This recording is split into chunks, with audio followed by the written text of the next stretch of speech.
Car ಡಿಕ್ಕಿ ಹೊಡೆದು ಸವಾರ ಸ್ಥಳದಲ್ಲೇ ಮೃತ್ಯು. ಸೈಕಲ್ಗೆ ಕಾರು ಡಿಕ್ಕಿ ಹೊಡೆದು ಸವಾರ ಸ್ಥಳದಲ್ಲೇ ಸಾವನ್ನಪ್ಪಿದ ಘಟನೆ ಡಿಸೆಂಬರ್ 14ರ ಶನಿವಾರ ಸಂಜೆ ರಾಷ್ಟ್ರೀಯ ಹೆದ್ದಾರಿ 66ರ ಕೋಟ ಗೊಬ್ಬರಬೆಟ್ಟು ಬೆಲ್ಲದ ಗಣಪತಿ ದೇವಸ್ಥಾನದ ಬಳಿ ಸಂಭವಿಸಿದೆ.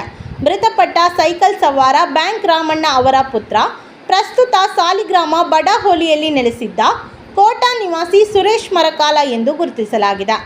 ಸೈಕಲ್ ಸವಾರ ಸುರೇಶ್ ಜನತಾ ಫಿಶ್ ಮಿಲ್ನಲ್ಲಿ ಕೆಲಸ ಮಾಡುತ್ತಿದ್ದು, ಕೆಲಸ ಮುಗಿಸಿ ಕೋಟದಿಂದ ಸಾಲಿಗ್ರಾಮಕ್ಕೆ ಮನೆಗೆ ಸೈಕಲ್ನಲ್ಲಿ ಹೋಗುತ್ತಿದ್ದ ಸಂದರ್ಭ ಬೆಂಗಳೂರು ಮೂಲದವರು ಮುರುಡೇಶ್ವರದಿಂದ ಬೆಂಗಳೂರು ಕಡೆಗೆ ಹೋಗುತ್ತಿದ್ದ ಕಾರು ಅತಿ ವೇಗ ಹಾಗೂ ಅಜಾಗರೂಕತೆಯಿಂದ ಚಲಾಯಿಸಿಕೊಂಡು ಬಂದು ಹಿಂದಿನಿಂದ ಸೈಕಲ್ಗೆ ಡಿಕ್ಕಿ ಹೊಡೆದಿದೆ. ಡಿಕ್ಕಿಯ ರಭಸಕ್ಕೆ ಸೈಕಲ್ ಸವಾರ ಸ್ಥಳದಲ್ಲೇ ಮೃತಪಟ್ಟಿದ್ದಾರೆ. ಕೋಟ ಪೊಲೀಸರು ಘಟನಾ ಸ್ಥಳಕ್ಕೆ ಆಗಮಿಸಿ ಪರಿಶೀಲನೆ ನಡೆಸಿ ಪ್ರಕರಣ ದಾಖಲಿಸಿದ್ದಾರೆ.